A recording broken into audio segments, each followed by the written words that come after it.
Bakr মাজমজিয়াত হেৰইনসহ গ্ৰেপ্তাৰ 2 সৰবৰাহকাৰী। কামৰূপ জিলাৰ বক আৰক্ষীৰ বিশেষ সাফল্য। বিশেষ সূত্ৰৰ পম খেদি বক আৰক্ষীয়ে অভিযান চলাই বকৰ মাজমজিয়াৰ পৰা গ্ৰেপ্তাৰ কৰিবলৈ সক্ষম হৈছে 2জন ড্ৰাগছৰ সৰবৰাহকাৰী আৰু লগতে জব্দ কৰিবলৈ সক্ষম হৈছে প্ৰায় 58 গ্ৰাম হেৰইন।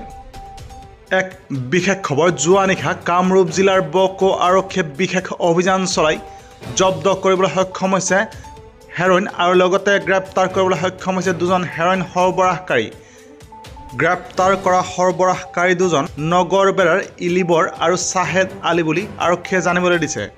উল্লেখ্য যে বক আৰক্ষী থানাৰ ভাৰপ্ৰাপ্ত আৰক্ষী বিষয়া মুন্না পাছনি আৰু সহকাৰী আৰক্ষী বিষয়া অতুল ডেকাৰ তৎপৰতাত আৰক্ষীয়ে জব্দ কৰিবলৈ সক্ষম হয় উক্ত হেৰইনখিনি আৰু লগতে গ্ৰেপ্তাৰ কৰিবলৈ সক্ষম হৈছে 2জন হেৰইন সৰবৰাহকাৰী ক্ৰমে নগৰবেৰাৰ ইলিবৰ আৰু শ্বাহেদ আলীক।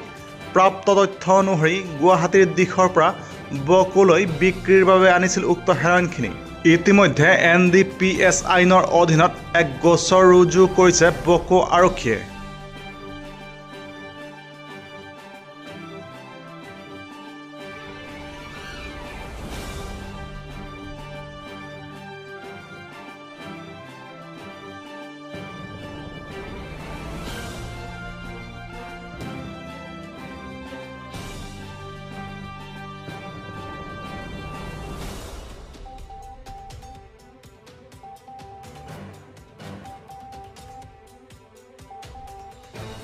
বকুৰ পৰা জাহেৰ আলী আহমেদৰ ৰিপৰ্ট, নিউজ টাইম 3।